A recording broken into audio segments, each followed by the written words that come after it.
ultimate power in the universe. Last will be last.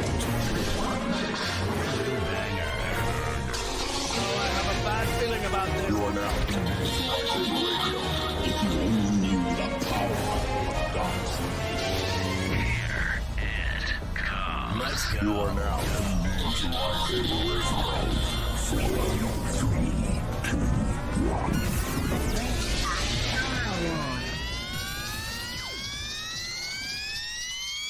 Hello there. What's happening, far, far away family? How's everybody doing today? Everybody doing good? And CJ gets up in the middle of the introduction. What are you doing, CJ? How you just gonna get up in the middle of the introduction? I was trying to do it. All right, now I got to start over again. Welcome to LightSaber Radio, the most outrageous Star Wars show on the web. Make sure that you bash that subscribe button. Let me get it out, button. Click the shit out of that bell icon and use all the power of the force to hit that thumbs up. It helps us get these videos in front of Star Wars fans so they can join in on the outrageousness. So how's everybody doing today? Everybody ready to laugh? Yeah, dude, CJ, you kind of freaked me out because your shirt's the same color as your skin. I thought you were naked for a second. I'm over here naked, you know. Oh, wow. I throw on a Put shirt up and I'm the like, I don't know podcast, how All this. special right there. I was like, I don't know how this shirt's gonna go. I'm gonna see today. Yep, I know how that's gonna go now. Thanks, Garrison. I appreciate it. Not wearing that on the show no more. Noted. Oh, wow. Okay, so today we're going to be covering the topic of Star Wars versus Marvel because there was some information that was put out. But before we get to that, Garrison, do you have a Hothbreaker for us today? Oh, flip. No, I don't. I'm sorry. Oh, no, you don't. All right. CJ, Hothbreaker? Somebody got a Hothbreaker. This is very unprofessional. We look like some idiots. That's why it's called outrageous Star Wars show. You never know what you're going to get on here. Okay, I got one. This is one I came up with that was possible about last week, but I just had to find it again. Okay, so Obi-Wan is obviously going to have some kind of Force Ghost to give him a little mentoring, right? Okay. Qui-Gon, we're hoping Qui-Gon's going to appear. That's the speculation, okay? Somehow there's been a mix-up, and you're the poor fool that's the Force Ghost that appears to Obi-Wan. What kind of advice are you going to give to him? Oh, shit. Oh A no. little more serious, but... Okay. It's all right. Do I have What's to going give on, advice? Chris? Okay, here's mine. Okay. Don't get killed. Run and hide. Don't get killed. That's mine. Honestly. Like, serious fuck the question, kid, Joy. dude. Just... he wasn't. You didn't make him leave. You don't got to stay. You better. Run You and should be hide. texting Vader and telling him he owes some child support. But do I have to give him advice or can I just critique him? Bro, yeah, whatever you want. You're the Force right. Ghost. You're the wise First one. thing I'm going to try to do is smack the shit out of him with something. What? Can you do that? Yoda lit the fucking Jedi Temple on Octo on fire. I don't see why I couldn't. Oh, I guess that's true. That's true. I I didn't don't think see about why I that. couldn't. That's fair. Was that the Jedi Temple or just the Jedi Tree of Knowledge? I think it was the original Jedi Temple on Octo, and then it I turned don't know. into the It was Tree of Luke's Knowledge. little shrine. Yeah, that's why. Wasn't it a tree, though? Luke's Yeah. porno It was closet. a hollowed out tree. Oh, Yeah, no, I'd smack him with something. Tell him to get over it. You're past it. You have a job to do. okay, You either no, do the damn job. I got a better one. Oh, okay. The Jedi Order has fallen. Go get you some ass. Yeah. You know, there's a bunch of women out there that They're kind of look like- like Satine, man. You could have that moment that you always wanted. Yeah, dude. Like, you know, you always hear the argument. There's plenty of fish in the sea, bro. You don't just have one world. You have like multiple seas and lakes and rivers. This is the fucking galaxy, bro. There's so much booty out there. You're With bound to find one that's better than Satine.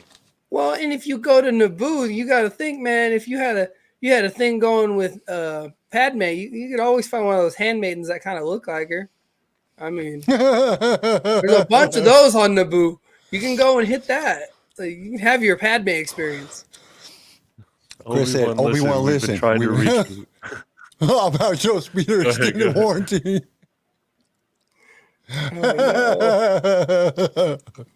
Oh yeah, that's a good one, Chris. Oh, yeah, that's a. Bro, I think he should join. Okay, listen.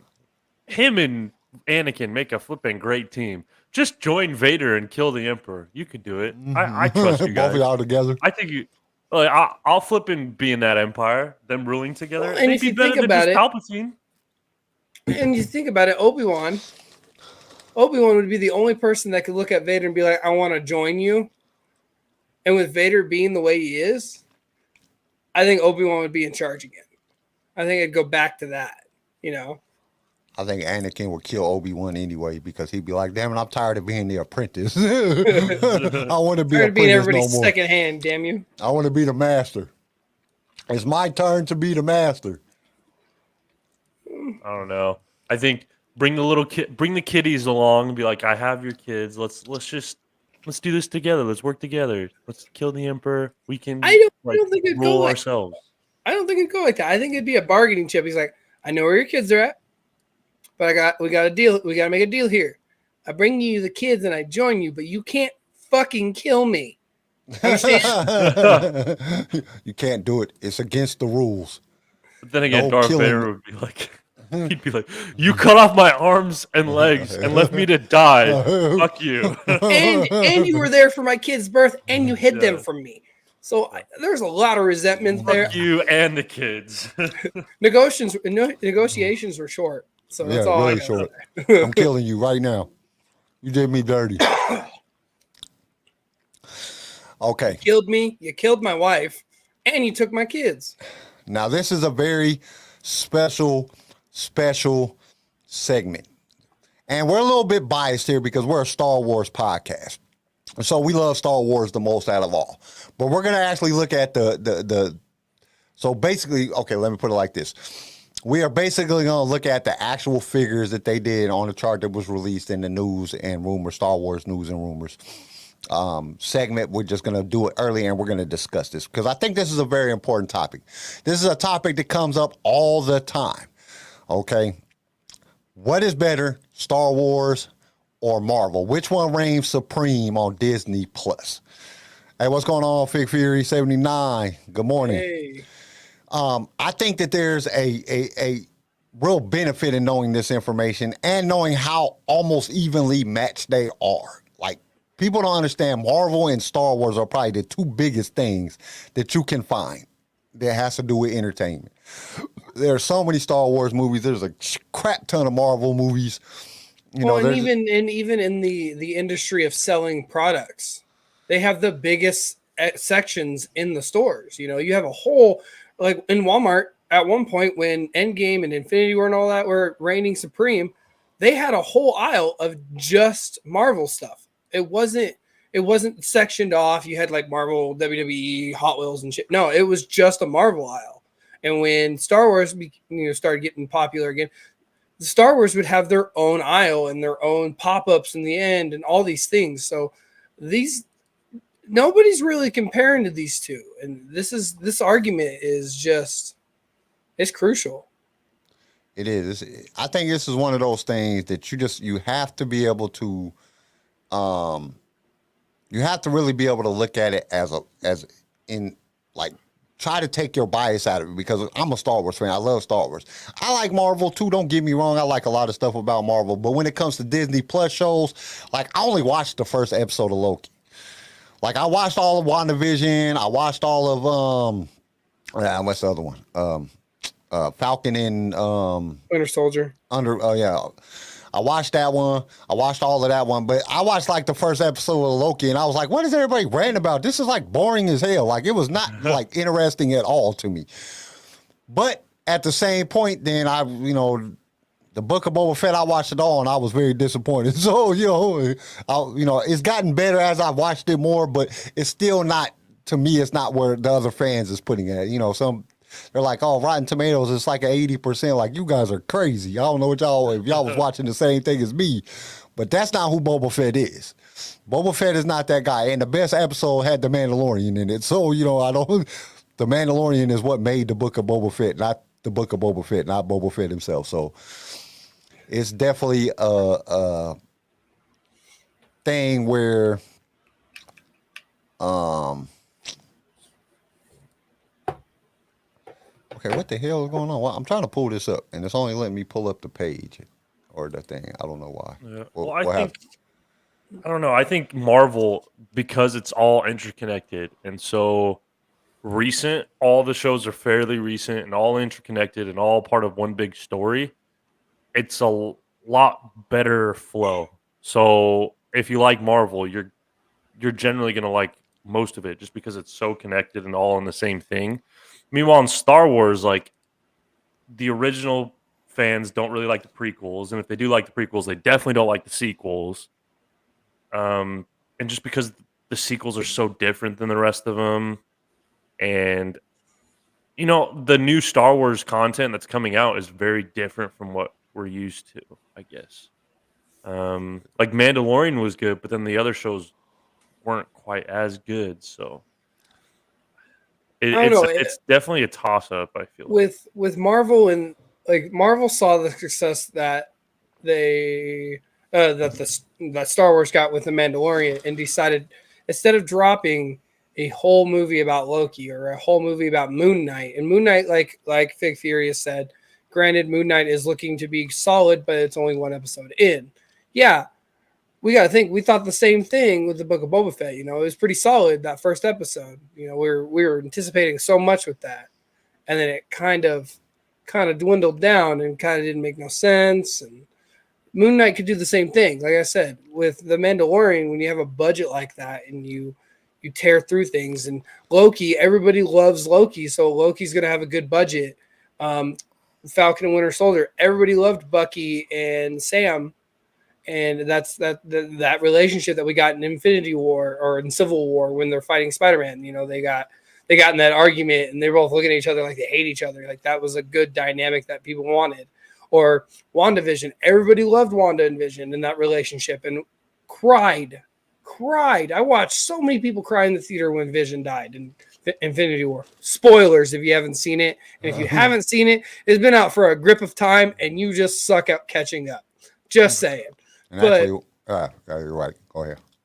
But, it was just with these, like, they saw the success of The Mandalorian and how it crashed Disney Plus and how everybody was so excited for this and how fast they pumped out season 2 and how season 2 was even great.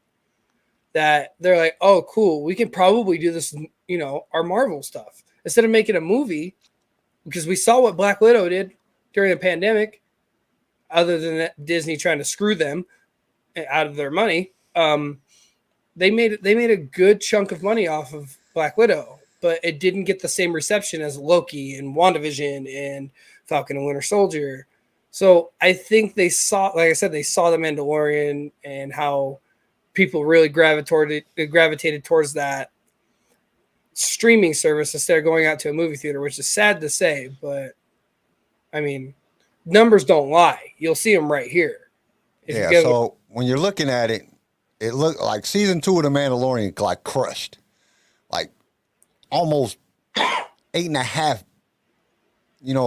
That's a lot of views. 8.5 million views. Billion views. Billion. That's even like just. I always had a problem with that one. Minutes, I think. Yeah, it's minutes of watch time. So that's what I meant to say. Okay, so minutes of watch time, but then the hard problem with this, like this chart. So you have, this is all minutes of watch time, but you got to remember both seasons of The Mandalorian had 8 episodes. Then you go over here with Loki. Loki was up there, but it only has 6 episodes. So when you look at like how much more higher would Loki have been if it had 2 more episodes? Yeah. I still don't think it would have reached that 8 billion that season 2 got, and season 3 is probably gonna spike really high. But it's, you take the 5, you got Mandalorian season 1 and 2, and then the Book of Boba Fett. Then you got all the 4 things. They're not too much off, really, if you look at about it. You're looking at about 17 million, right around 17 billion. Watch minutes. And then if you look at theirs, you got 8 and 8, so you got 16. So they're not that far behind, and you're missing episodes because some of these didn't have as long as episodes as The Mandalorian, with both seasons having 8 episodes in them. So when you take them away from that drops down that view count. They're pretty evenly matched, I have to say. Yeah, but they're pretty. Go ahead. Some of the minutes to Mandalorian, I think part of the reason that it was so big is because it was their first online streaming TV show. It came out with Disney Plus. And so a lot of people were like, "Oh, let's see what this is about." They just got Disney Plus because they wanted all these Disney stuff. They're like, "Oh, something new." And so I think that accounts for some of the views that Mandalorian got. In season 1, but you got to think that after that season 1, everybody was and that got people hooked for season 2. Yeah, and that's why I think seasons 2 numbers are through the roof. Season 1, it's averaging about the same as Loki. I think in season 1. Yeah, with Mandalorian, you had people who wanted to watch Mandalorian, who were Star Wars fans who wanted to watch it, and then the people who just came for Disney Plus decided, "Hey, what the heck? Why not?" Started watching it and got hooked for season 2. Oh yeah. So you got both those fan bases combined, I think. You have the fans and the people who are like, yeah, I'll watch it, and got hooked. So you have both those groups combined. Meanwhile, with Marvel, it's usually just the Marvel fans that are watching it. What's going on, Andy? Thanks for joining us. Yeah, thanks for joining us. I think with that, though, with Marvel, you got to think Marvel was a lot of cartoons before the movie started coming out, We didn't really get a lot about Spider-Man unless it was the cartoons. We didn't get a lot about the Avengers unless if it was a cartoon. So when Sam Raimi came out with Spider-Man, with Tobey Maguire, that was huge. And then they went in and they're like, oh, okay, we saw there's a lot of success here. We could do the Fantastic Four, which was terrible. Terrible. Don't get me wrong. It's still one of my favorites because it was something I grew up with. But you got to think, you already had X-Men. Well, that's X-Men another was the thing. first real launch. That's another thing, and Big Fury brought that up. Like, these are all written off of characters that already existed too. Yeah. You got to remember, on Marvel, all this stuff has been comic books forever. Oh yeah. So you're writing off of stuff that's already pre-big anyway. The Mandalorian was very unknown. I mean, that's the first time we've ever seen the Mandalorian was in the season. So when you look at that, to have those type of numbers, how big would he have been if he was already somebody that everybody knew about? He could have been a lot bigger, and they could have got a lot more views off of it because people were like, I want to go watch this. Or it could have hurt him, just depending, because it didn't do great on the Book of Boba Fett. But then we also got to look at the fact that they didn't put a What If on here, and they didn't put the Bad Batch. And What If crushed. I mean, it really did. What If crushed. That's like probably one of my favorite Disney Plus shows because it gives you that alternate idea of what could have happened. Yeah, one of my favorite episodes is like, what if Thor came down and just didn't go land in that small town? He landed in like Vegas and partied up, Yeah, and just got drunk. And Loki, and it also gave us that same what if Odin didn't grab Loki from the Frost Giants and Loki became the leader of the Frost Giants and him and Thor became best fucking friends. It gave us a grip of what ifs in that one episode, Jane obviously still fell in love with Thor, but it was in Vegas instead of a small town. Thor didn't have to fight his brother and the army and all these things. It was just drunk Thor. Like, it made me laugh. It was party Thor. And then like when Mom shows up and he's like, Vegas is all cool and everybody's sitting in a circle and they're all like doing like a study session in the middle of fucking the strip. And Mom's like, yada, yada, yada, come on. This is what I found out. You need to get your ass back home kind of situation. And What If was great. Yeah. Andy says, I think, Mando, it was a brilliant idea because the Star Wars saga was going quite after a new movie premiere. But they should have left it at Mando. Boba didn't need to have an expanded series. I completely agree with you on that. I don't think they should have done a series about Boba Fett. I think they should have done a movie off of Boba Fett. I think if they were going to do a series, I think they should have spent more time. Like, you got to think, they pushed off more of the season 3. Like, they just, this was going to be in the news, the news and rumor section of this, but I'm going to pull this up. They just announced like this last Tuesday that season 3 wrapped up Mandalorian. Yeah. Season 3. They gave it almost a whole, year and a half? You mean season 2 of Mandalorian? No, season 3. We already have season 2. We have season 1 and 2 of Mandalorian. Yeah, that's right. Yeah, you're right. Yeah. So they give us a whole year and a half to do the season 3 of Mandalorian. So they have a year and a half of tweaking things, bringing people in, taking people out. A lot more detail in the writing.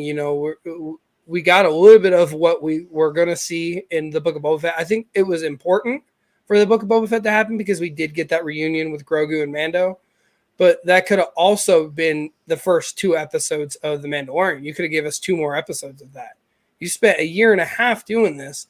Instead of it being 12 episodes or 10 episodes, you could have made it like a 14, 15 episode season and got more viewership off of it because people love that dynamic of Grogu and Mando. It's like Spider-Man and Iron Man. It was just that, hey, this is what I do.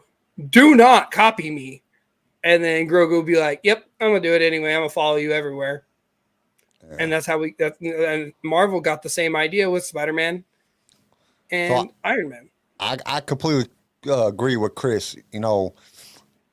Like, who's really excited about Andor and Rogue One? Or Rogue Squadron compared to Ahsoka and Kenobi? It's like they didn't really do their like research on I think it's because I really liked Rogue One. I thought it was great. And that Rogue Squadron and Andor is kind of based off of those similar characters. And I loved Rogue One. I thought it was great. But it wasn't because I thought those characters were cool. The characters were well done, and they were interesting, and they were a good part of the story. But it wasn't the characters that made me like it. It was the story and the characters within the story.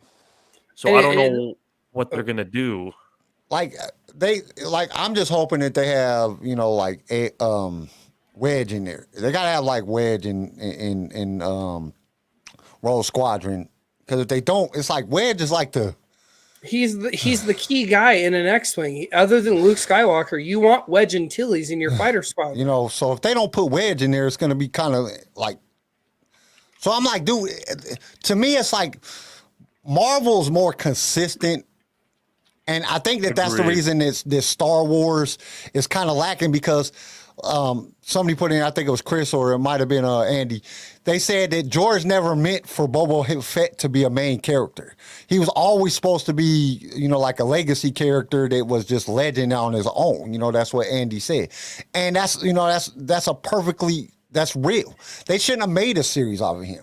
Like Loki is somebody that everybody wanted to know about. And then they had to do Falcon and Winter Soldier because we wanted to know, was Falcon going to become Captain America? Or was he going to be Bucky, what was really going to happen? So we were looking at these different things, and it worked out for Marvel on that side. But I think some of the stuff that they're putting out for Star Wars, it's like, dude, and then y'all changed everything about Boba Fett. Y'all changed who he was.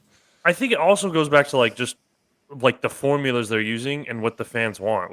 For Marvel fans, if it's Marvel, they're probably going to like it.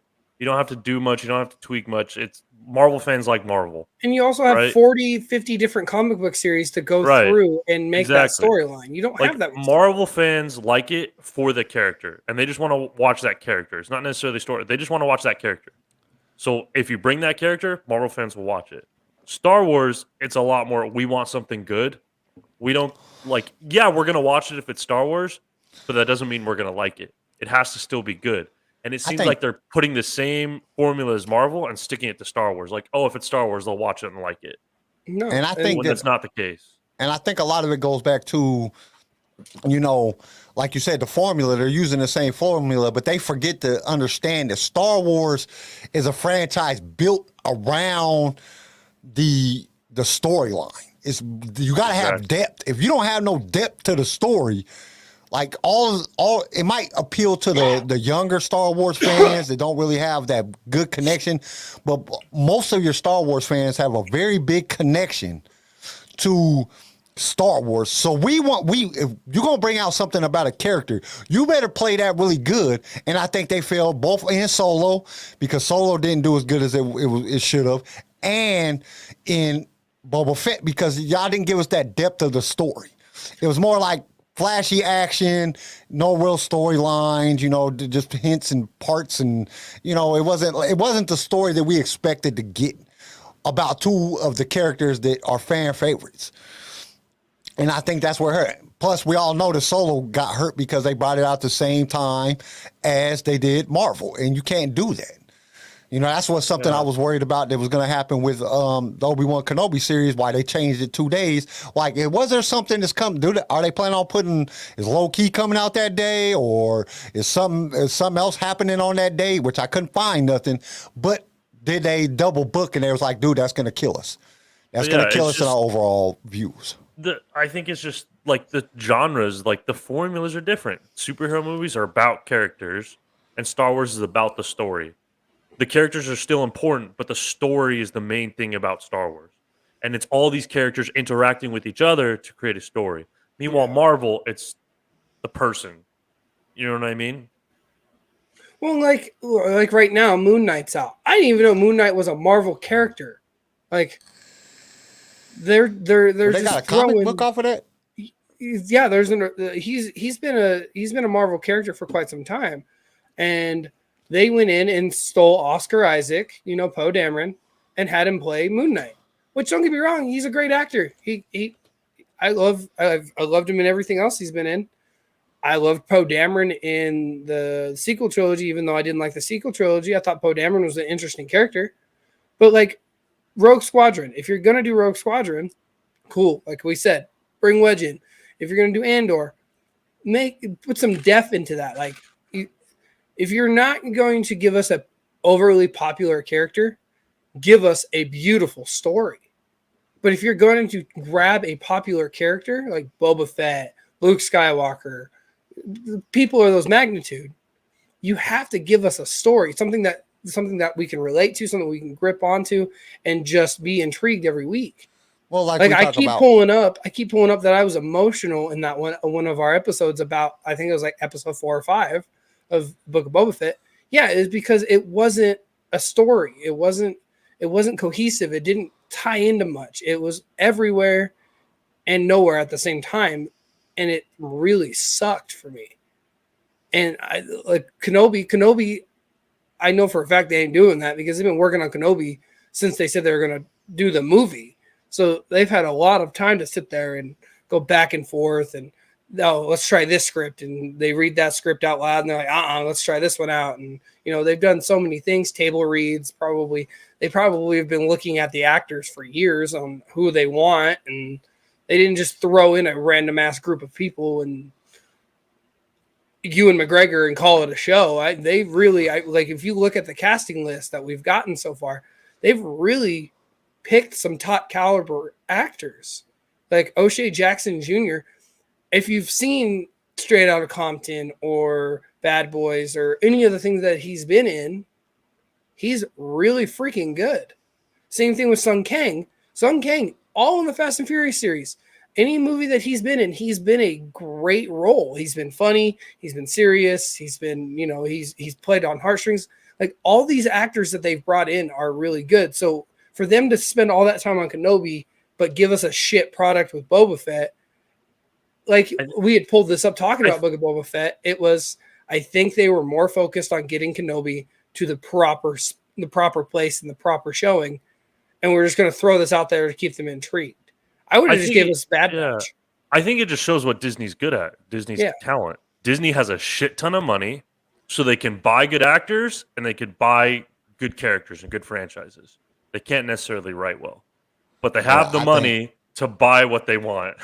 Well, I'm like, I just be wondering like who their head writers are. Like the writer that has to read through the script and say this is okay. And that's on Marvel or Star Wars. Because some of that stuff is like, all right, this is not any good. Why are we can't put this crap out? Like, who is the person that's behind, reviewing this stuff and saying, okay, because, a lot of people put off on Kathleen Kennedy, and she puts this final stamp of approval on it before it gets made. But at the same time, it's done went through writers. It done went through, the writers wrote it. Then you have whoever the writer production manager is, he or she got to go through it. Then you got to go through the director. Then you got to go through, all these different people got to go through before it even gets to Kathleen Kennedy. And sometimes it's like, how did y'all even get here? Like, really, how did y'all get to this point? Like, how did this come out? And I think that's something that goes on within just Disney in general. because like WandaVision to me, like I watched it, but I was like, dude, this is not that good. Like, really, it's like, why are they go back in the 50s? Like, they got all these stupid special effects and doing all this weird crap. Like, just tell the damn story. I just want to know what's going to happen. I liked it because, like, if you really watch, and I know you did because you're a very, detail oriented person when it comes to like shows and acting. You're in the industry itself. If you really this is more to the fans. I know, like I said, Kyle and Garrison really kind of pay attention to certain things and like nitpick like what they don't like and what they do like. I'm a critic. I criticize everything. Yes. If you watch the show, you see that she grew up on Lucy, Lucy and all these shows, and it felt like she wanted that experience, and that's what she wanted with Vision. That's why she made the cube and all these things fun, all the yada yada yada shit. But it just didn't give us a good enough. Like, cool, Wanda liked TV shows, so she's gonna make her town. She's gonna go to some random ass town where she bought a plot of land to build a house of Vision, and she's gonna do this to it. No, it didn't get good until the last 2 episodes, where they're in the multiverse kind of situation of, oh shit, she really screwed some stuff up. Like, this is gonna affect the world for a minute, and that's what Same thing with Loki. When Loki came out, it was Loki's been screwing with the timeline. There's going to be some stuff, and then now we're going to get more explanation in Doctor Strange and the Multiverse of Madness because Wanda's in it. They were hinting towards Tom Hiddleston being back, and Doctor Strange talking to Tom Hiddleston about it all. They're talking about Tom Cruise being a fucking Iron Man because he was originally supposed to be Iron Man. Yeah, because what's his face said he's not being Iron Man no more. Yeah, Robert Downey Jr., you got to think you can only play a character for so long before you're just done reading. What? 3 Iron Mans, then you have all of the Avengers series. Like, dude, that's a lot. And you have Spider-Man. Yeah, Spider-Man. Spider-Man.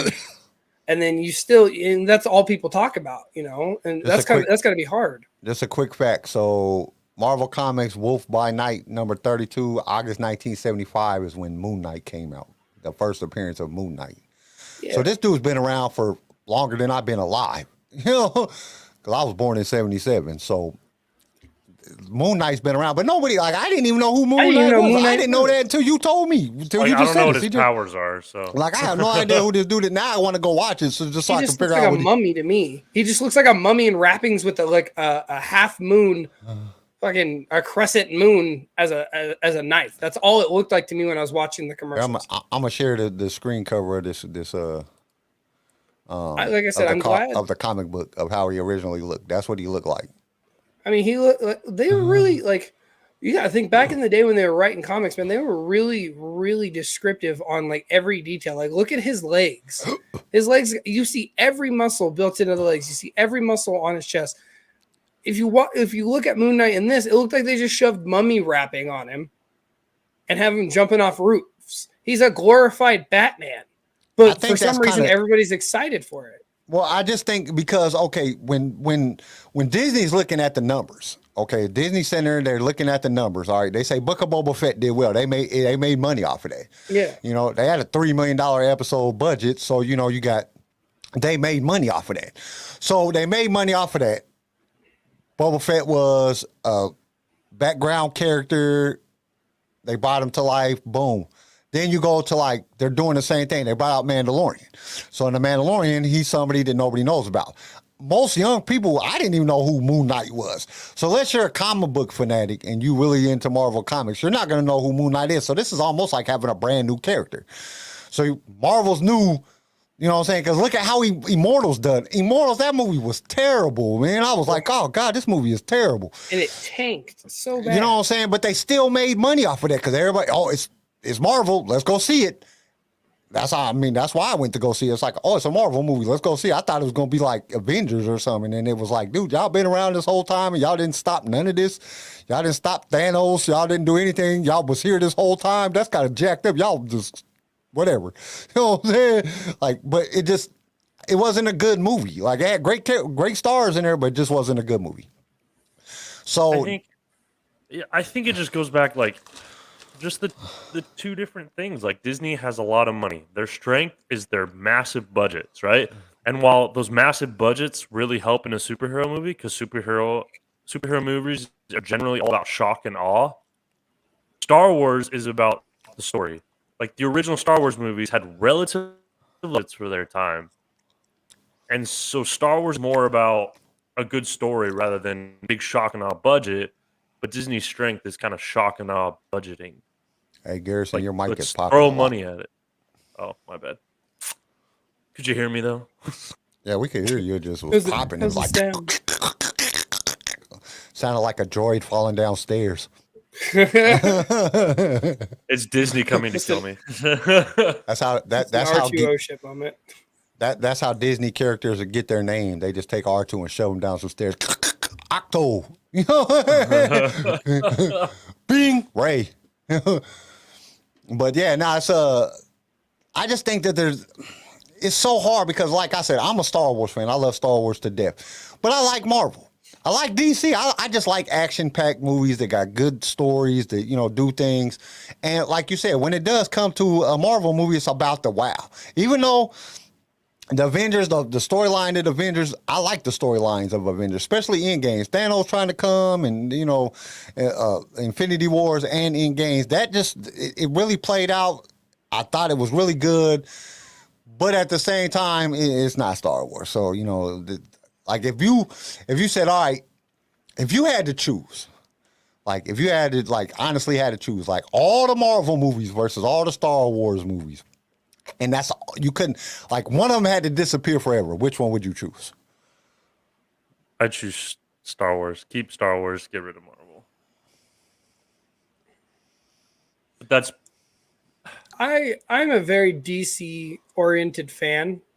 I grew up more with DC. You know, DC was kind of a major factor in my childhood. You know, Batman was my favorite for, I don't know, he still is one of my favorites. So I honestly, as much as I love some of the Marvel stuff and I love Thor, I'd get rid of Marvel because Star Wars was such a bigger impact. It had more emotion to it in my childhood, at least.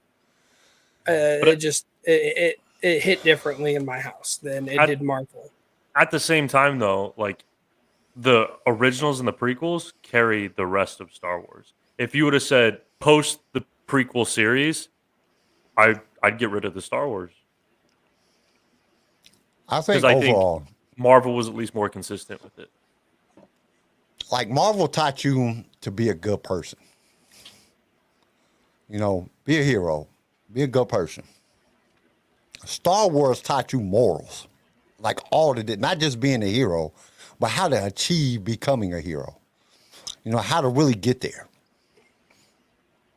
So, honestly, I love Star Wars. I'm not gonna say I love Marvel, but if I had to choose, like as a person looking at the movies, I think that I agree with Garrison. As long as you got rid of the sequel trilogy and just kept the other films, I would pick Star Wars over Marvel anytime. But when you add in the sequel trilogy, it makes that a little bit harder because the sequel trilogy is just a remake of the original trilogy. So without poorly the depth, done. Yeah, without the depth.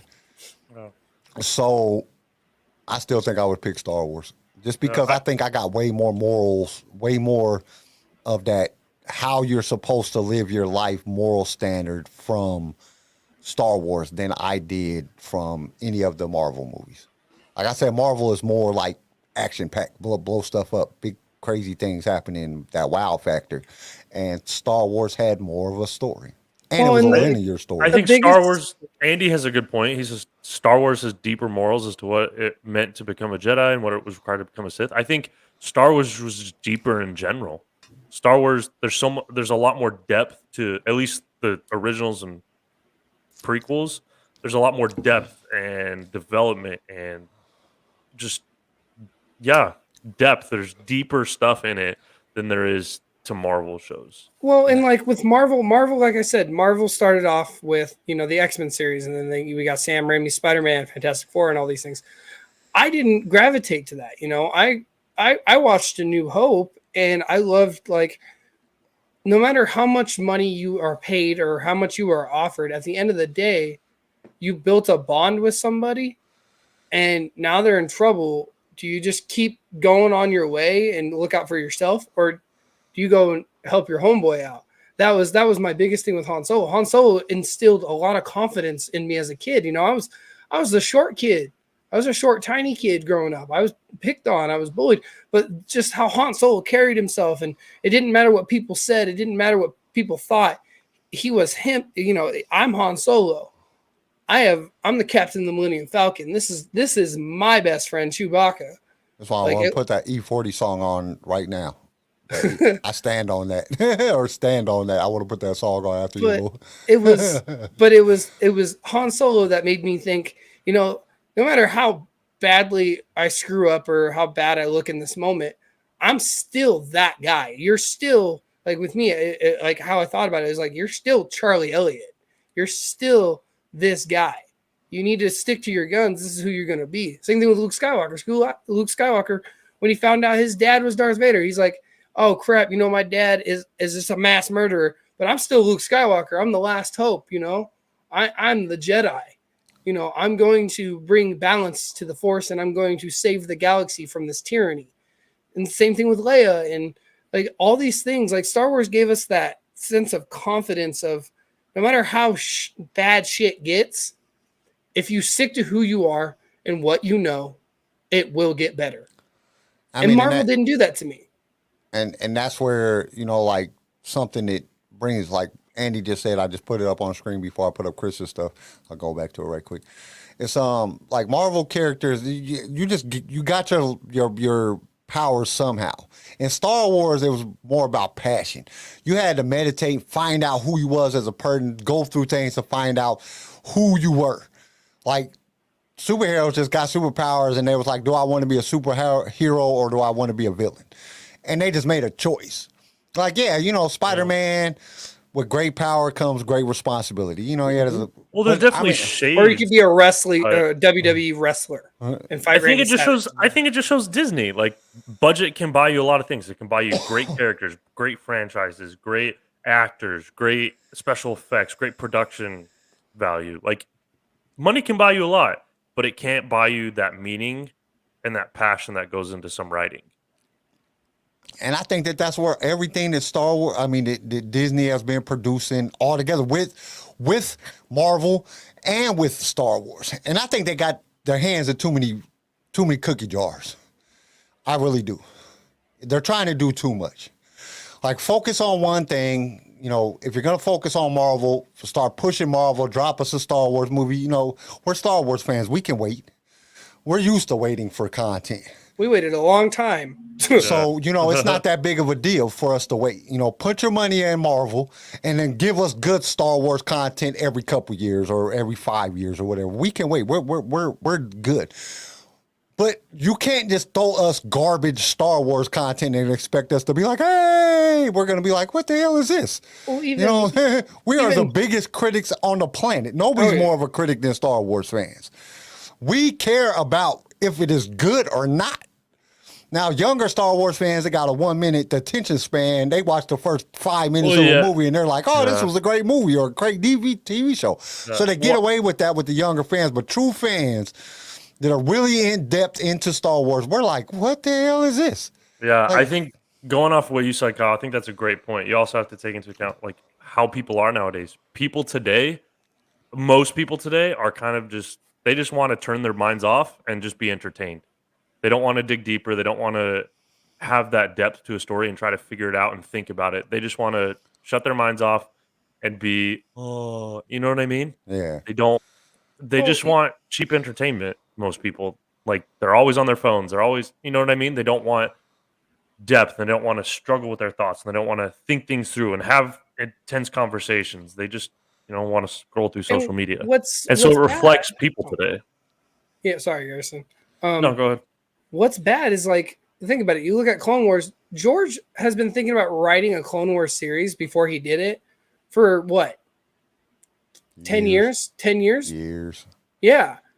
And when we got Clone Wars, each episode started with a quote that you thought about when you watch those episodes. You get that quote. It could be something from Yoda. It could be something about life. It could be about brotherhood, all these things. And then it went into that story and it kind of reflected off that quote. And Rebels is the same way. Dave went off that philosophy because he saw how popular Clone Wars got. And did that, each episode's got to have a certain meaning to it. And we talk about this on Wednesdays a lot. What was the meaning of this episode? Clone Wars is like that. And it's like when Disney took over, they let Dave do that because Dave, knows the process. He's the only guy at this moment in Disney and in their company that knows Star Wars. We got to let Dave do what he wants at first before we take this away. And I feel like once Rebels dwindled down and Dave didn't have anything else and they stopped the show, Disney's like, cool, we let you have your moment to shine. You did great, but we're not going to do that process no more. We're just going to bust out random shit. And we'll bring you in when we want something specific. And they brought him in for Clone Wars Season 7, and they brought him in for Bad Batch, and they brought him in for Mando. And if you watch Mando has that kind of same thing as Clone Wars and in the original trilogy where there's a meaning between every episode. Like the episode where we meet Cara Dune, and they help save that village. It was no matter what happens, you have, there's always a little person that's going to need help. The little guy always needs some help, and that was the story of that one. Or with Grogu, there's not enough money in the galaxy to do an immoral thing by killing this, innocent person or this innocent child. It was, there's always a moral. Innocent no more. He killed them stormtroopers. So, but not the point. What I'm saying is when we get introduced to Grogu, and IG-11's like, I'm just going to terminate him. The first thing Mando does is grab his sidearm and just blow a hole through IG-11. Is like, yep, deuces, bro. You ain't killing him. And that's not true, y'all. I don't know if them stormtroopers died. I just hope they died. With the ones that were in the interrogation cell where they're throwing them? He was sliding them around and just. I'm just gonna say they died 10-1. Because he was bashing the crap out of them dudes, but they might have survived. I don't know. With Disney having these properties, like I said, with Marvel, you can throw in those subtle, hey, this is the moral of the story, or this is what you should take out of this, but it's more about the fights. But with Star Wars, you can't do that. Star Wars has always had a moral compass to it. It had a learning lesson about the situation at hand.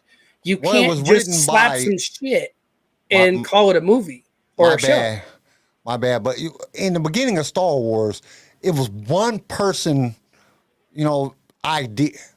You know what I'm saying? And at first, George was writing everything. I mean, he brought in other writers to help him out and stuff later on. But it was just George. Yeah. And it was just his mind state. And that's one of the things I think where Disney fails is because they have a lot of different writers working on, different stuff. And it worked good to have different writers and different directors in Mando because it seemed like they all was following the same philosophy. We'll see about season 3, but the first 2 seasons was good because they followed the philosophy. I mean, they had a goal. Protect the kid. That was Mando's job. Protect the kid at all costs. Now, with these other things, I think they just got writers just writing it. And like I said, I don't know who the writer manager is, the last person to give this the stamp of approval, but they need to hire some different people because they should just be looking at these stories and being like, dude, where y'all coming up with this at? And that's on Marvel and Disney. Because like me, I watched the first episode of Loki and I was like, dude, what is this like? Dude, this is like, this is boring to me. This is I don't get what's going on. Like, what is the purpose of this? Who are these freaking cops that just are just the time police? Like this doesn't appeal to me at all. Like y'all got to start off with a better story than that. Like, who wrote this crap? But that's just me. I know a lot of people out there that love Loki. Loki did great as a series, but it just didn't appeal to me.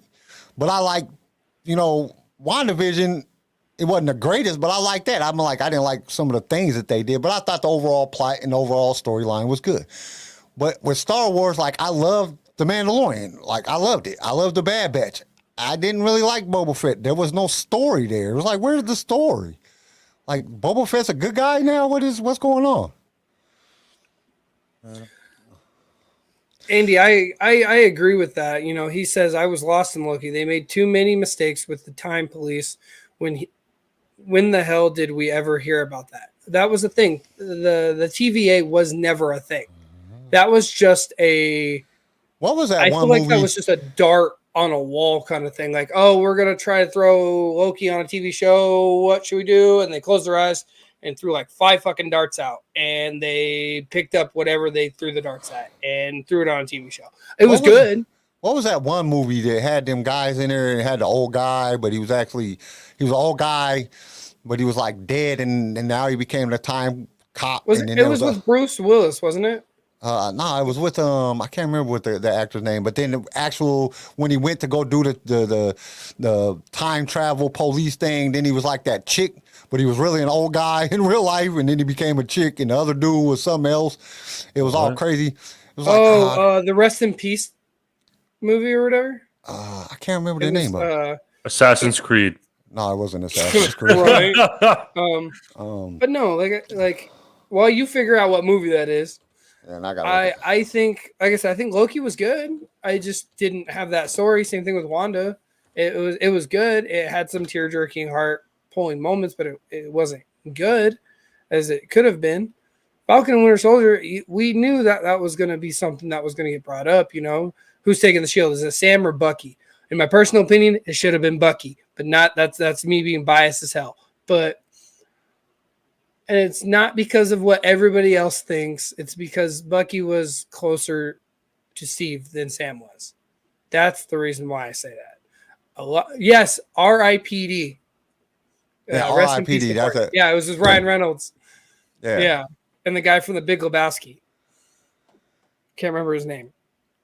But yeah, that's you know what I'm saying? It seemed like they was trying to use part of that in Loki. You know what I'm saying? And it just didn't work. That's kind of how I looked at it. Like, what is this like? They paid Owen Wilson enough money to bring him in. Well, I mean, you're talking about Disney. Disney can truly get any actor ever. You know, they have the money. They have the money. They can get any actor they want. They want Denzel Washington, $30 million a movie. They can pay that. That's chump change to them. They're going to make that back and plus like $1 billion more on top of that. So it's not, they can get any actor they want as long as they got a good script. Because, you know, like somebody like Denzel or Tom Hanks, or they only going to only get the movie. They only going to be on something that they can look at the script and say, this is a good movie. I'm going to be willing to be in it.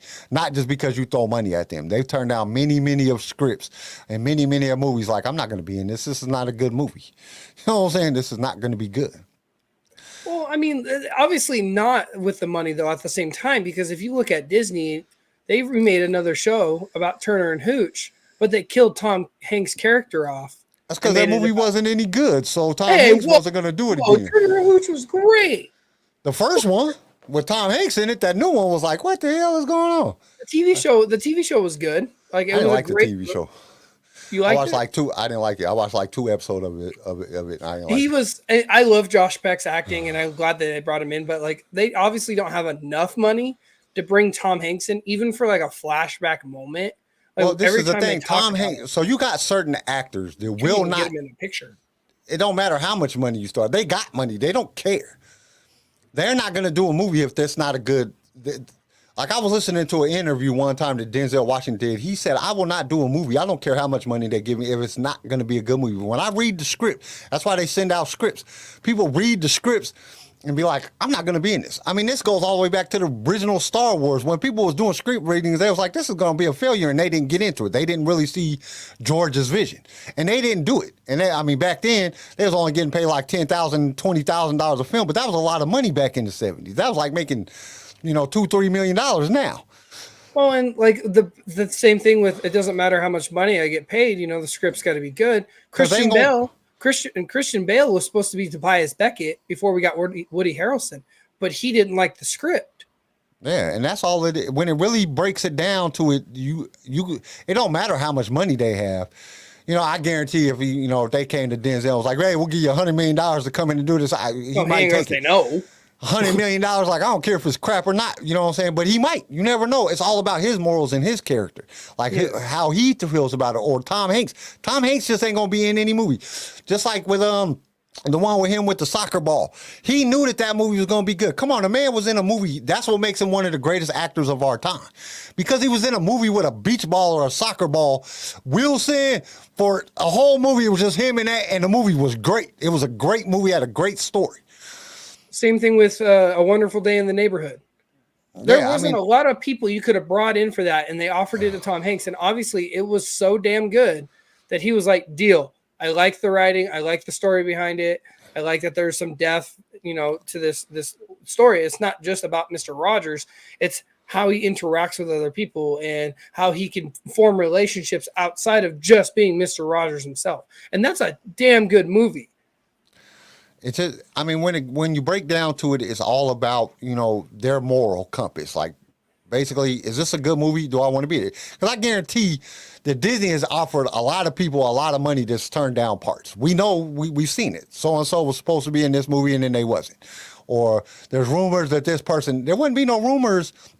I mean, come on. I think the whole reason we didn't get Revan and Keanu Reeves, because Keanu Reeves said it himself, he would play the part. But why didn't he do it? Why isn't there a movie about this shit?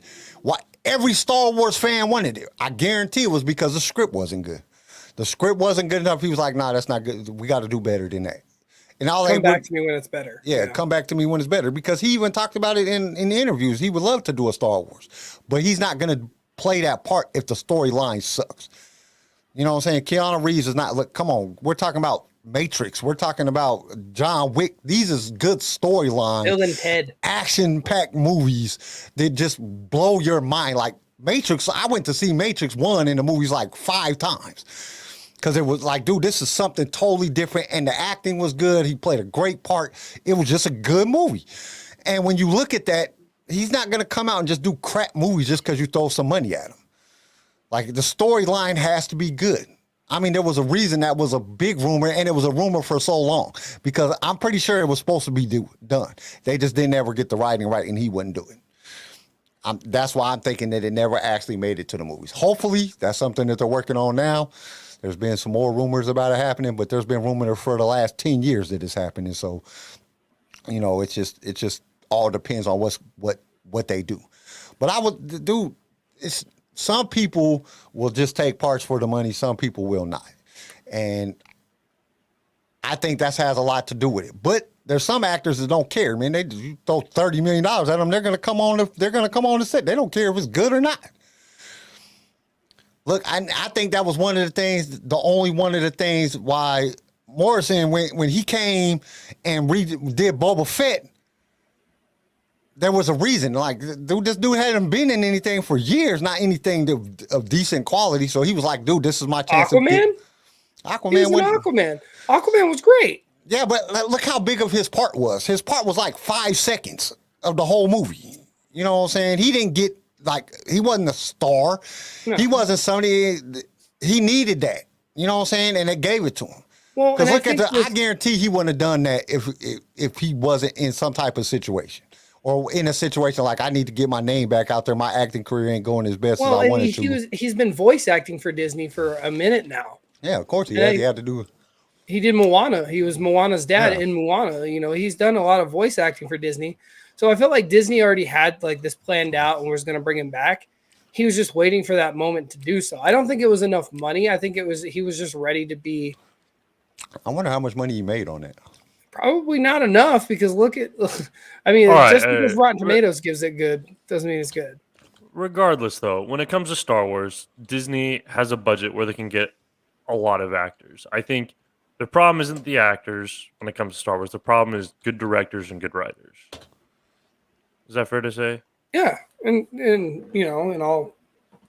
I mean, we got Dave Filoni and Jon Favreau and all that, but you can't shove them on every project. So right, and they do a good job with most of their TV shows, but again, you can't shove them. You need to sit them with 1 or 2 projects at a time, or 1 project at a time. Stick with this, and then hire directors for good movies. Okay, I think they should do a couple more Star Wars movies, in my opinion, like some solid Star Wars movies. Get a flipping director like Christopher Nolan and make a movie about the Sith. The Old Republic. He didn't make that much money. His net worth is only $5 million. That's Tamara Morrison's net worth. It's in Celebrity Net Worth, celebritynetworth.com. He's only worth $5 million. So he didn't get paid crap to be in. Yeah, he didn't get paid crap to be in. Like I agree with you, Garrison. It's like sit down, interview some people. Like actually sit down and interview. Don't be like, oh, cool, a living person that breathes and talks and knows how to write. Cool, you're going to direct this for us. Well, I mean, I guarantee Disney puts out money for good good writers, but I don't think just because they put out money for good writers does mean that that writer knows what he's writing about. Right. Like, what type of research are they doing before they Right. write these? No matter Like, how read good the your books.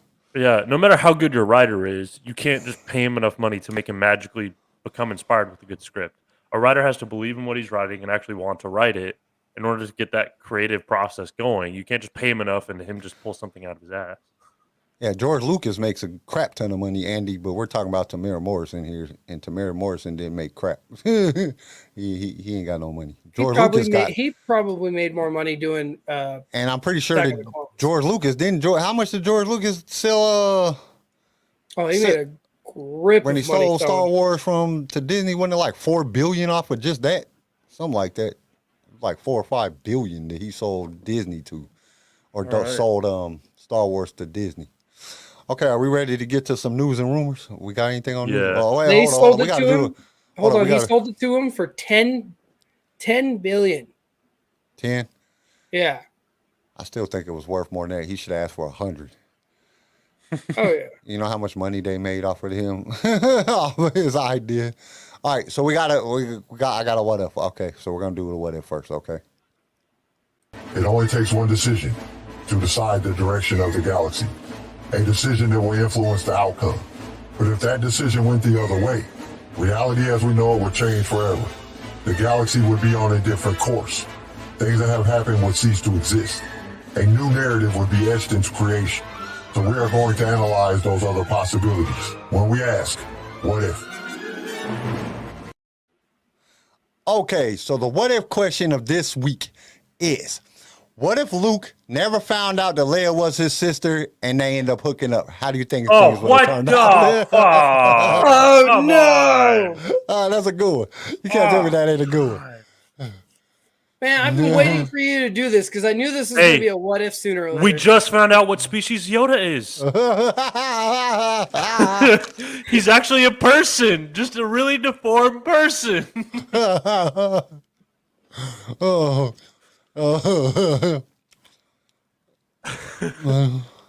That's it. They in an alternate universe, they do hook up. They have Yoda, send him back in time. That's some Marvel writing right there. Oh man! Oh god, dude. That Oh, I kid don't would know. be, if that kid turned out okay, I think he'd be so evil. He'd be a Sith. I think he'd be just another Anakin. Worse. He would be like a crazy Anakin, like an unpredictable Anakin. Just And Yeah. that's sad to say because Anakin was already unpredictable. Like the fact that you can make it worse. yeah, but at least you That's- could like follow along with Anakin. This guy would be like the Joker crazy, where like you don't even know what's in this guy's head. Oh, so okay. So let's just get this over because Andy said it's pretty sure for $4 billion. So I just looked it up. He did sell it to them for $4 billion, but also George makes royalties. Royalty. So at this point, he's made $10 billion Okay. on That's- some new numbers, but he sold it to them for an actual number of $4 billion plus royalties. So he's made $10 billion off of it, but he sold it to Dude, them I for wouldn't. $4 billion. I wouldn't sell without royalties. Far out. Yeah, no, you think George is stupid? Come on. That's why George still got like, he still has like, he still comes out with stuff and he still does stuff that has to do with Star Wars, even though he doesn't really over Star Wars anymore.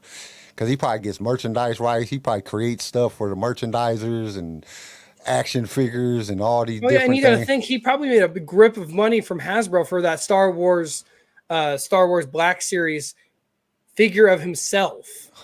You know how much money he probably got off of them doing that? They're like, "Hey, we want to do this.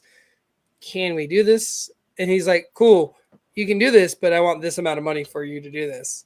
Like 10 to 1. He made a grip of money doing Well, it. I'm pretty sure he made money off of the sequel trilogy, because he's getting royalties off of everything that has to do with Star Wars. Lucasfilms is still his name. He probably gets royalty rights just for them using his name. Yeah. And he probably wrote it into the contract because George is pretty smart. He probably wrote it into the contract of, you know what I'm saying? Like, yeah, you keep Lucasfilms. It has to stay that. You can't change his name. I want 10% of all the makings. I want this, I want this, I want this. And they were like, okay, because we're Disney and we can afford to just pay you whatever because we got just more money than everything. Cool. Got more money than God, you know?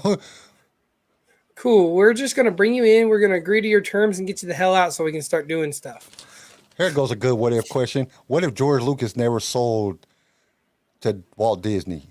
Where do you think Star Wars would be at right now? Empty. We still be sitting back waiting for the sequel trilogy to come out. Yeah, but we wouldn't have any crap either. So, I mean, Star Wars would still be like what's the word I'm looking for? Unblemished. We'll say that. I won't say perfect, but I'll say unblemished. You know what? That's like I said earlier. I'm willing to wait for greatness. Yeah. But look at the prequel trilogy. There were so many people that hated the prequel trilogy. Oh, that's dry. That's crap. Oh, I'm like, dude, y'all are looking at the superficial parts. The people that hated the prequel trilogy, they hated it because the sequel trilogy looked better than the original trilogy. They hated it. They didn't look at the depth of the prequel trilogy. They just didn't look at the depth. They didn't look at the story. They looked at all the superficial parts, and that's what they hated about it. Oh, I hate hating Christian. How you just hated Christian and Anakin Skywalker. Oh, I hate Ewan McGregor. He can't act. Oh, I hate it. Y'all are not looking at the story. You're looking at the superficial crap. It was, yeah. Y'all are not paying attention to the story. And I think it was mostly young people that really didn't know and really die-hard original trilogy fans. You know, they had been waiting so long. I was one of those people. When I first seen The Phantom Menace, I was like, what is going on? But then the second time I watched it, I said, this is amazing. And then I watched all the other ones, and I was like, this is the greatest.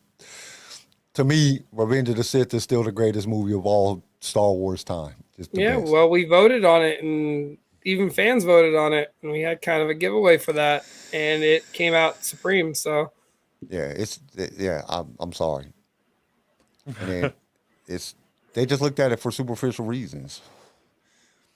But I think the sequel trilogy, I think George would, well, I don't know, because George said there was never supposed to be any more movies after the Return of the Jedi, so he wasn't planning on doing that. So we might not ever got no more Star Wars ever again. But if you go back to the Leia and Luke, what if, I think they would have had the super deformed kid that was like, but he'd be looking like Snoke. He'd be looking like Snoke. We found out where Snoke came from. That's where Snoke came from. We just didn't know about their illegitimate, retarded, crazy-looking baby. Oh, I shouldn't say that. Mentally challenged. Oh, jeez. Mentally challenged, big crack in his head because his head never formed all the way.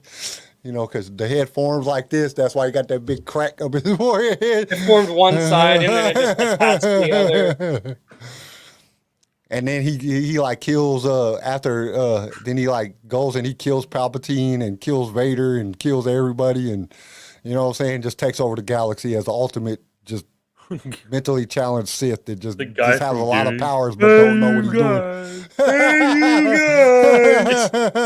Either we're having like a crazy but awesome like Joker character, or we're having like another Jar Jar Binks. Jar Jar Binks the Sith, but it's actually human, but he looks like Jar Jar Binks. Like, that's Luke and Leia's son. Like, what? I thought that they was brother and sister. All I gotta say is I was reading the chat here, and when we pulled this up, when you pulled the what if up, I hear, oh God, cracks knuckles, keyboard warrior activated, funny face, and then you said the what if, and Andy, I'm not sure if you spat your beer out because of the what if, or you spat the beer out for how much money George Lucas made. I'm going to assume it's the what if, because I was about to take a drink of my water, and that would have been violent to my I immediately thought Game of Thrones. Yep, and that I think Andy said that too. He's like, Game of Thrones. Yeah. God, I wish I could join this chat. All of this typing is killing me. Yeah, I can't. I don't know how. I've watched other people's shows, and I tried to like chime in and type, but by the time I type out what I'm going to say, because I type so slow, like, it's already like they're on a whole nother subject in the chat. Like, oh, crap, man, I ain't even going to say what I wanted to say. I use my phone. Like I'll watch it on my TV, but I'll have it on my phone and I'll just have the chat pulled up. So when they pull it up on the TV, I'll type real fast and then like send it, and I get some relevancy. The guys at 1313 are really good at responding to everything. So it was fun to actually finally like kind of get into that with them. But no, this what if is okay. What if? Could it be like does it have to be deformed? It don't have to be. I mean, you got to think about it. Like, I mean, in all actuality, I think the Queen of England right now. I think the Queen of England is inbred because that's what they do over there, and they've been doing it for centuries. Well, they keep it in the family. I'm a little worried though because Anakin doesn't even have a father, so there's like a lot of the same genes. There's not much diversity in that kid. So. I mean, there's not a lot of diversity in this bloodline we see coming down. Andy, I agree. He said my first opinion was Leia and Luke's kid would be Star Killer. Ain't that right though? When you watch I'm not going against you, Andy, by no means, but ain't there's a lot like they keep it within the family, within the in British royalty. I'm pretty sure I read some stuff about that, like I don't want to put that in my Google searches, so I'm just going to agree with family, but it's like I know it was something like it's something like that. I'm not going after you, Andy, by no means, or the British people or anything like that. He's like, excuse me, I'm British. I'm just I'm pretty sure that's what they do. That's what royalty does. They've done that throughout history of time. So I guess if it's I don't know about brother and sister and that close and no grandfather and it's like that would be pretty. This is really dark. Yeah, that's pretty dark. I mean, I don't know if I don't know because you got like fathers that molest their daughters and all kind of crap that's going on in this messed up ass world. Left field. Babies don't always come out, so it might not come out like it has any deformities or something or mental challenge. I mean, it's possible. Well, yeah, this is no. Yeah, I'm not going into the biology of this shit. Let's not. I'm not talking. This is disgusting. This is a little much. Hey, we're trying to keep it real here. We're trying to keep it factual. Even though this, man. Even though the 1S question is completely non-factual. Okay, I think that's enough for the news and rumors. I think we went past what we were supposed to be talking about here. So let's get to some news and rumors. Are y'all ready? You got some news and rumors?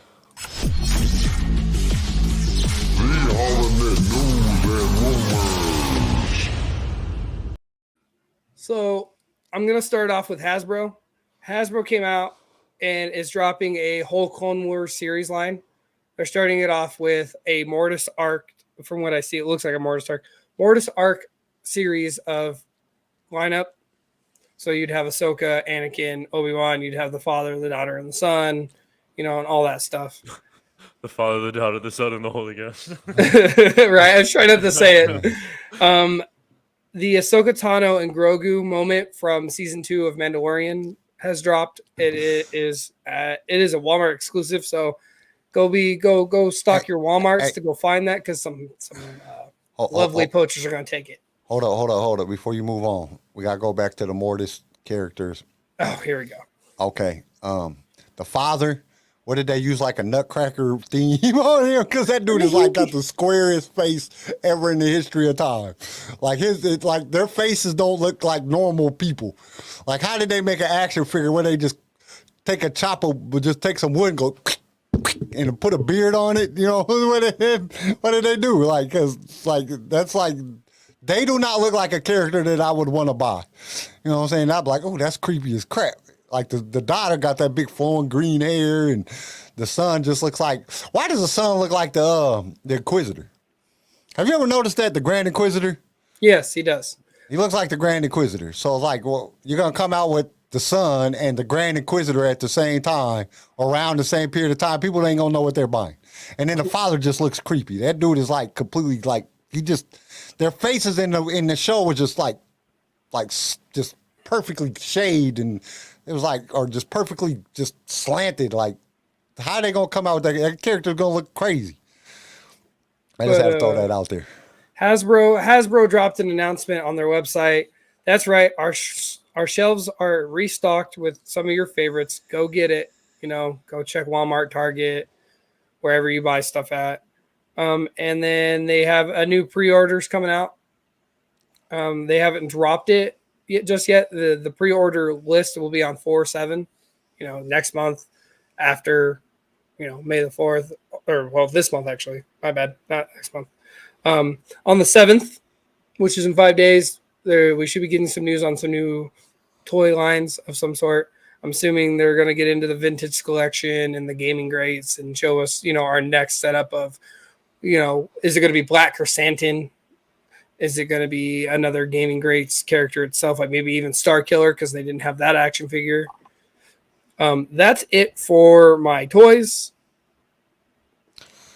Okay. I need to pull we have toys. notes on my. Oh man, you forgot the best one. So here goes thing. They got these dope new Hasbro's dropping some dope new characters. They're all new Star Wars characters. One of them's name is Darth Sway. Then you got Garrison Lucas. Then you got CJ Let's the Mandalorian. That's the greatest line that they're ever coming out with. JK, I'm just kidding. I wish that would be so dope. Here's one that Kyle's not gonna like. Rumors right now, so it's probably bullshit according to Kyle, but according to insider Jeff Grubb, there's going to be details about Jedi Fallen Order 2 coming out during the Star Wars celebration. So like May 26th to 29th. So the rumors we're supposed to hear all the details about the new game. Granted, that's just a rumor. Probably not going to happen. It's coming out. Don't you start this. Don't you start this until I see it in my hand. They're going to give you a bunch of stuff like they did a clips, and then the game will never come. You'll just have these clips just to look at. Like, this was going to be cool as shit. This is going to be the best game ever. That's never going to come out. Hasbro, Garrison Swallow, now available in limited series. Thank you, Chris. Got you. So they are talking about this new Star Wars Brotherhood book about Anakin and Obi-Wan. Yes, definitely gonna get that. Definitely am getting that. I already have it preset on I already purchased it on my Audible. It's already preset. I'm just waiting for it. It's next month. That seems like Master and Apprentice, but with Obi-Wan and Anakin. Like, yes. Well, ain't that part of a series? Ain't there a series that has to based on Anakin? Whole new book. I thought it was part of the other one. The what was the other one that had Anakin? We just both read it not too long ago. I just listened to it and we both read it. It's not part of that. It's a different writer. It's a whole different setup. Okay. So in this book, it gives us a backstory on Asajj Ventress, a more detailed one from when she was a part of the Jedi Order, how her and Obi-Wan first met. So I feel like the story is going to be how Anakin and Obi-Wan, met Asajj Ventress and how she became what she is. Just read the book Asajj, right? Ventress. A famous actor has came back to season 3 of Mandalorian. She played the Frog Lady. She played Quill. Her name is Misty Rosas. She confirmed that she has been brought back for a character in season 3 of Mando. No specifics on what character. Don't bring back the Frog Lady. No, I there's no specifics on what character or what she is exactly doing. She just stated that she is back and has confirmed a role in the show itself. It may be because she posted on her lovely Instagram a photo of her in a plane wearing a Mandalorian season 3 crew shirt. I wonder if D's gonna be in this. Fun fact, I wonder if he's gonna get thrown into this. It's possible. You never know what they're gonna call you for. That's the crazy. Even being a voice actor, you don't ever know what they're gonna call you for. They could just call you up and be like, "Hey." It's confirmed now that the Mandalorian season 3 has wrapped. Actually, Carl Weathers actually confirmed it. So it's done. They're done filming with everything. That's the only thing. That's the one thing that kind of got me on edge, because if Doc is gonna be in Mandalorian 3, when they brought him in, how many episodes is he really gonna be in? If they've just finished wrap and they just announced that he was gonna be in it, a month ago? So that means I feel like maybe there's gonna have the same length of episodes, but they brought him in. They brought Christopher in way before that. It just they finally were like, hey, just so you guys know, kind of a fun little thing. We brought Christopher in for some episodes. Like, here you go. Everybody's favorite Doc Brown is going to be in Mando. I wonder what part he's gonna play. Oh, I hope he's a bartender. I think he'd be a hilarious bartender. Because he can't really play an action-packed role. He's 300 years old. You know what I'm saying? Damn you. He'll break a hip. But Another thing that's out there right now is Donald Glover got on Jimmy Kimmel and was talking about everything that he's working on.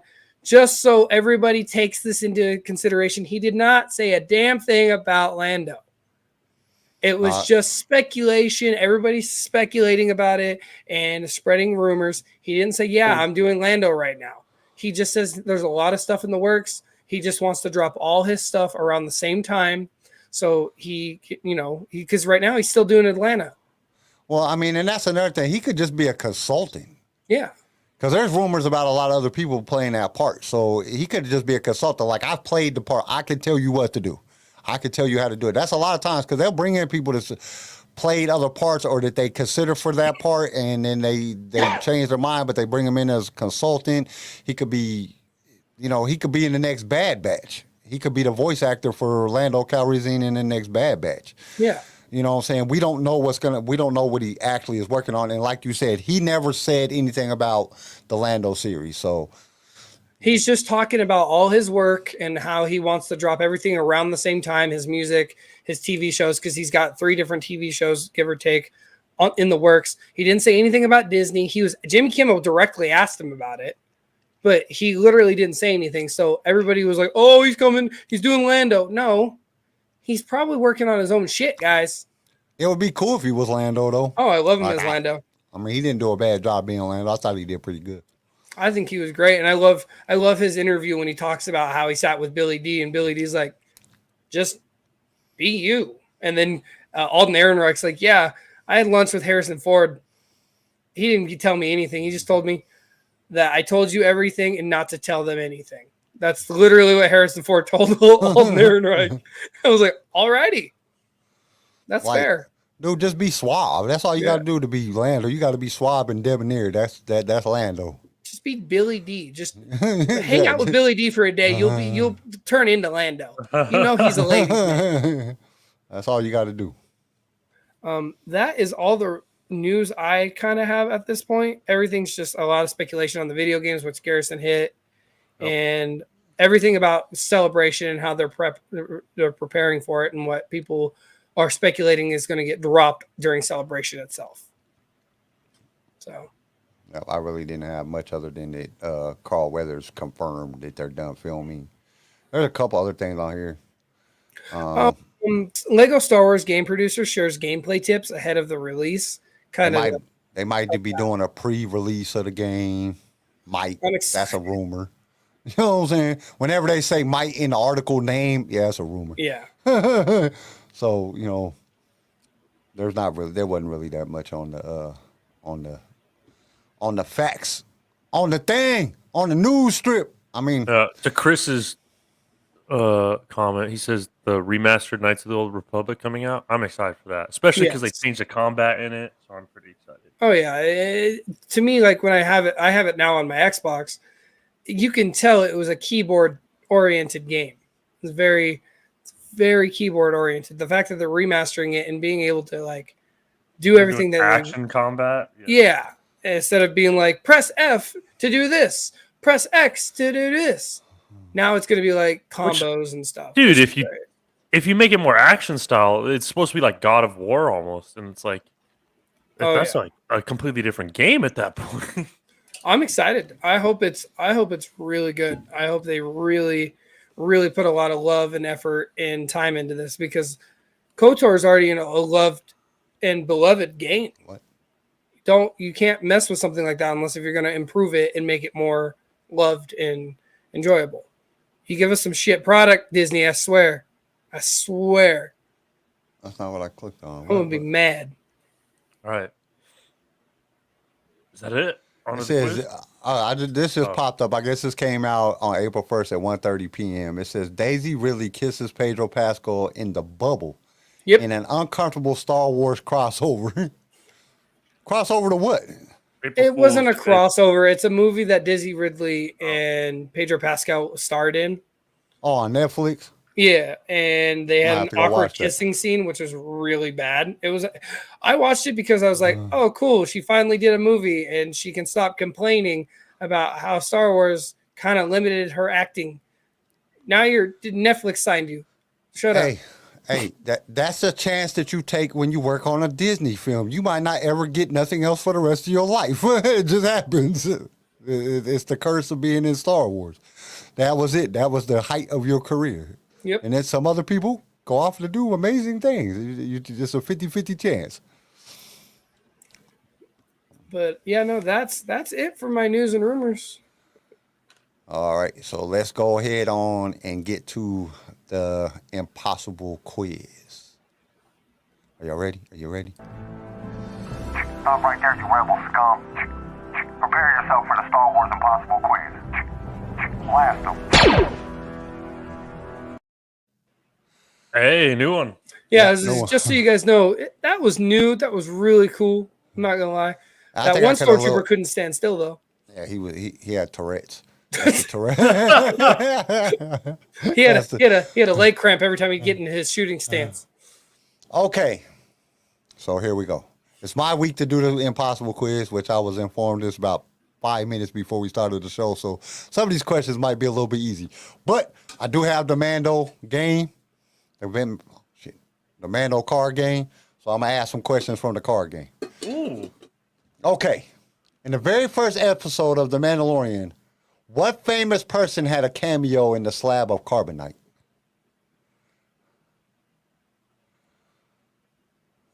I have no idea. Dun, dun, dun, dun, dun, dun. Come on, throw out some guesses. Mark Hamill. Yes, you hit the button. You hit the button. I've been waiting on that. I love this. I don't remember. That was so long ago. Dang, I need to watch it again. Okay, so actually, the answer is, we got anything in the chat? Anything in the chat? No. Okay, Come on, guys. nothing on the chat. Nothing in the chat. Come on, you guys got to get in on this. It was actually George Lucas In carbonite? Oh, in Carbonite in the first episode of The Mandalorian. Yo, I had to I like ain't go even back mad. and watch it like, oh, that is George. Yeah, that was crazy. Okay, question number 2. How many planets are in the Mandalorian star system? In the Mandalorian sector itself? Yeah, in the Mandalorian star system where, Mandalore and all of that. 16. Nope. 15. Why do you gotta lowball me? Why do you gotta do that? Nope, that's wrong too. I have no idea. Okay, so 10. nope. Your wife's in the chat. Addison, it's not 17. Okay, so it is 9. There's 9 planets. I was close. I was closest.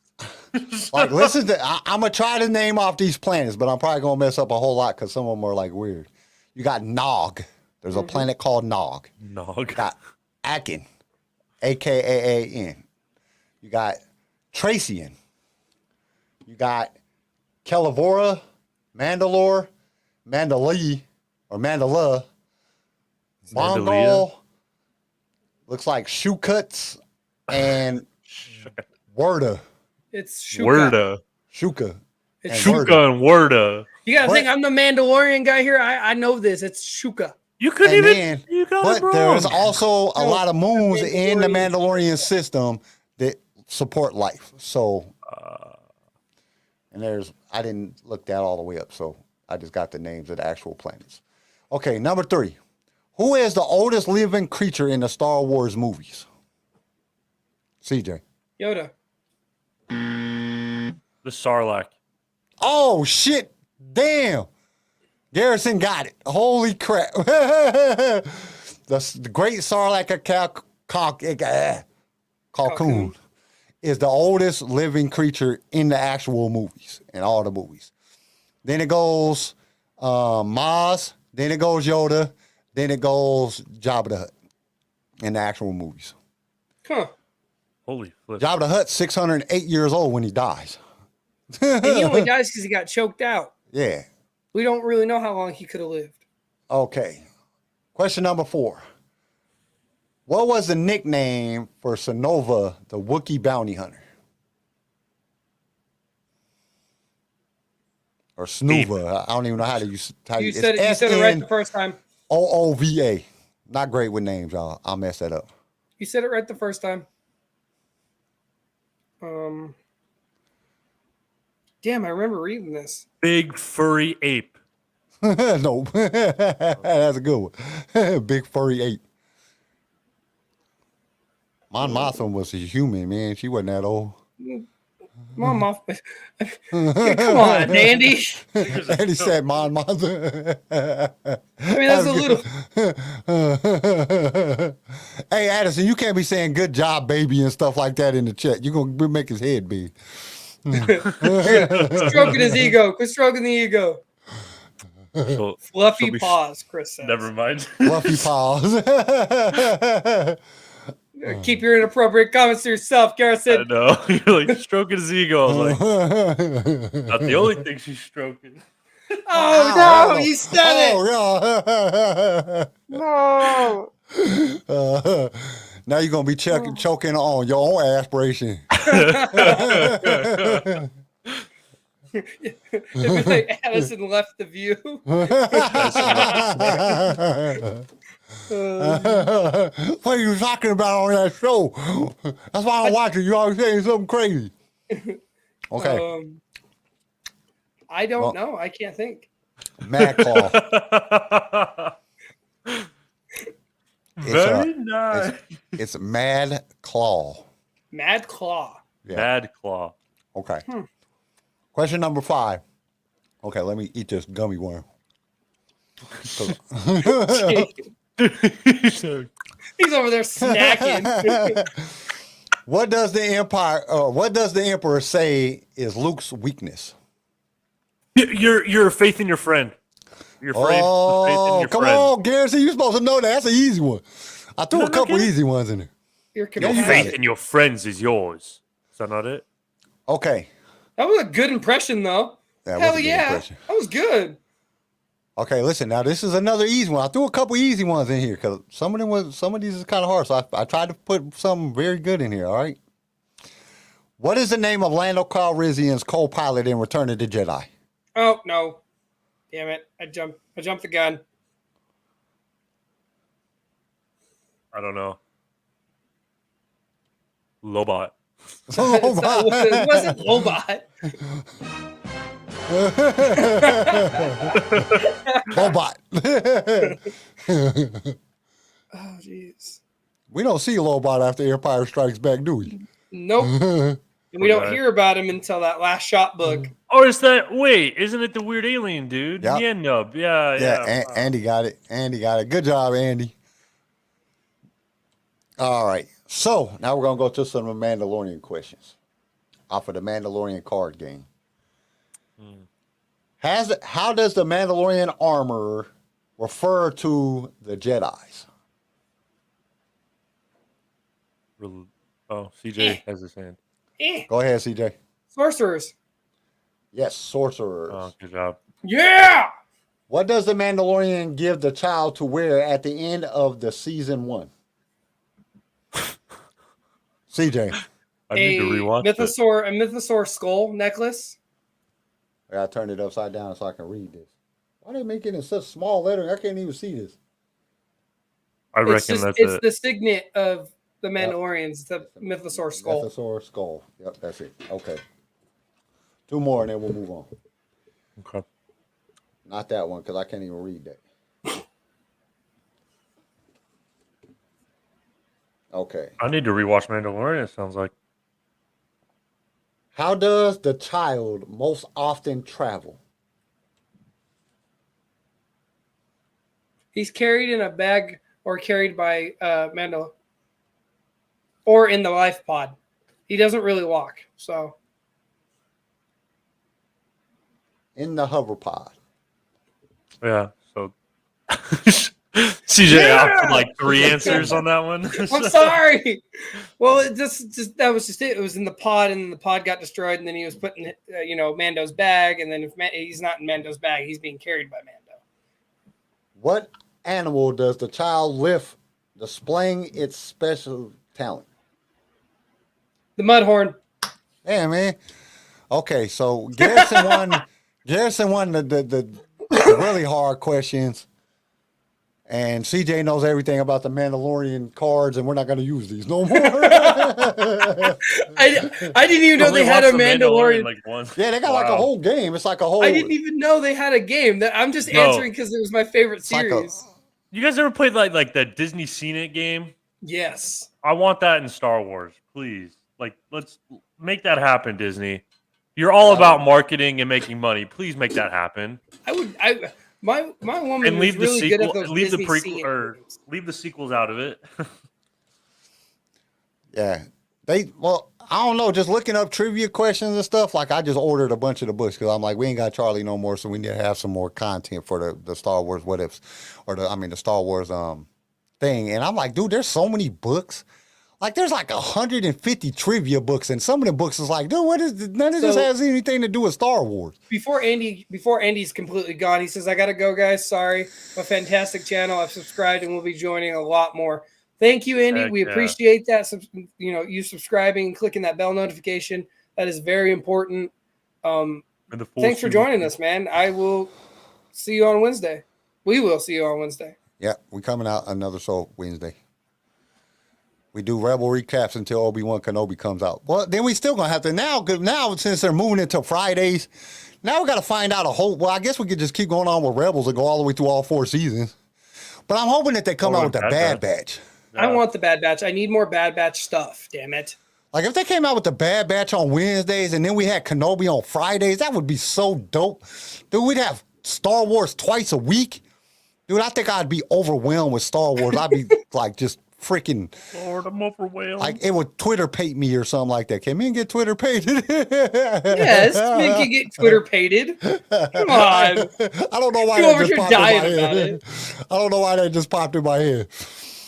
But yeah, but I ordered some of the books and I paid for some of the stuff online. That's where I got some of the questions from. I paid for a couple of trivia fucking things online. I can't remember what they're called, but they're like, you don't know this Star Wars information, but you got to pay for it. And there was like a gang of good questions. I see where it's been.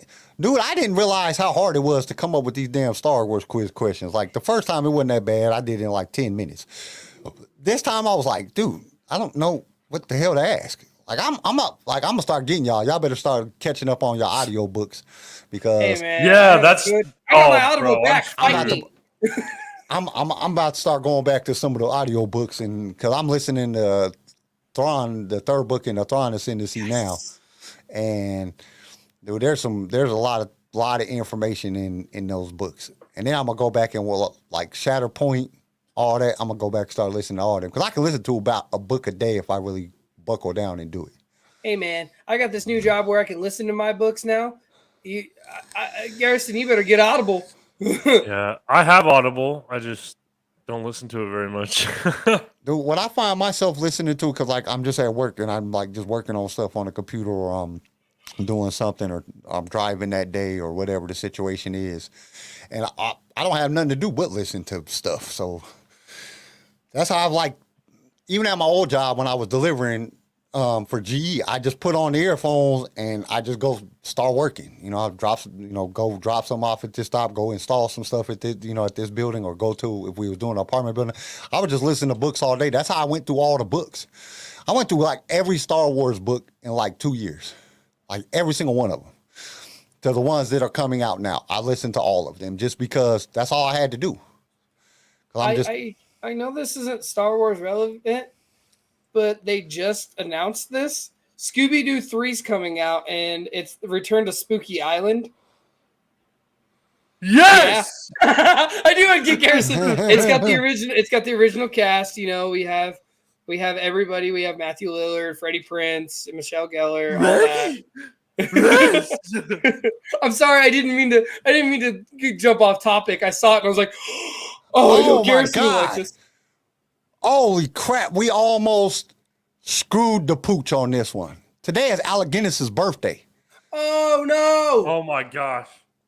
Like, dude, how did I not see this? April 2nd, 1912. Oh, that's tomorrow. No, Today's April 2nd. No, yeah, today's today. That's 2nd. today. Yesterday was April Fool's. April Fool's, everybody. I just said that backwards just so to get y'all on April Fool's. No, I'm joking. JK. But, nah, yeah. So we, like, rest in peace, Alec Guinness. Ain't he dead?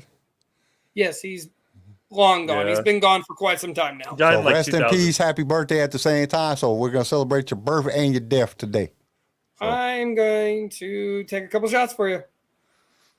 I wish I could drink so bad. I can't drink no more. That sucks. Like I'm not a big drinker anyway, but oh man, it's like I can't drink nothing.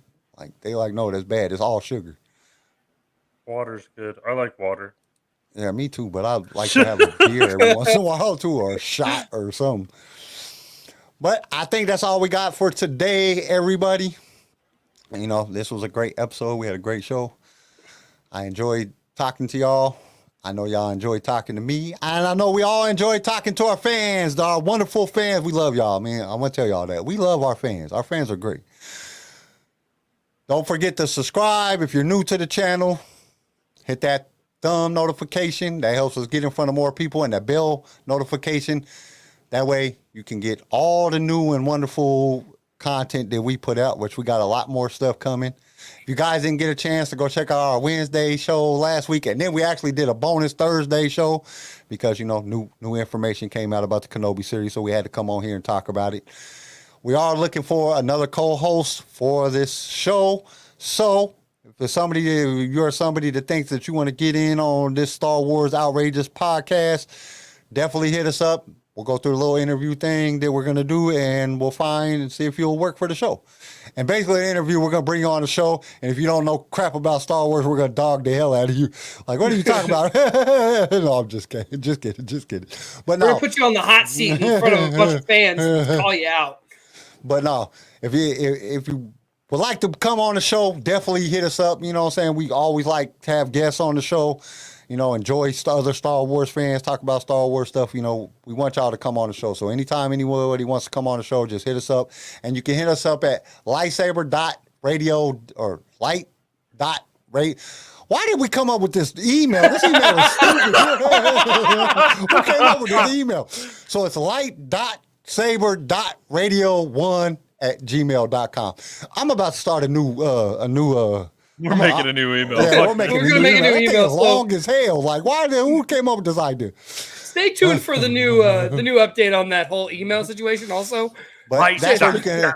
It is in the show notes below. So definitely go hit us up. You want to come on the show?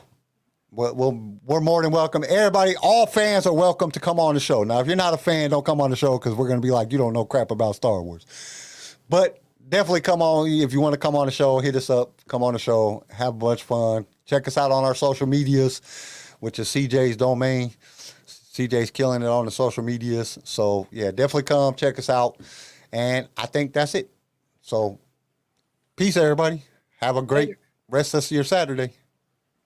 Thank you for tuning in to LSR. If you enjoyed the show, consider subscribing so you can be notified when new episodes are released. If you would like to be a guest on the show or just want to give us some feedback, feel free to email us. You can also reach out to us on all major social media platforms. They're linked in the show notes below. LightSaber Radio is produced by Pick Film Media and is a Swaycast original, starring Charlie Harwood, Garrison Turcott, CJ Elliott, and Carl McDaniel. And don't forget to join us next time for more adventures in a galaxy far, far away.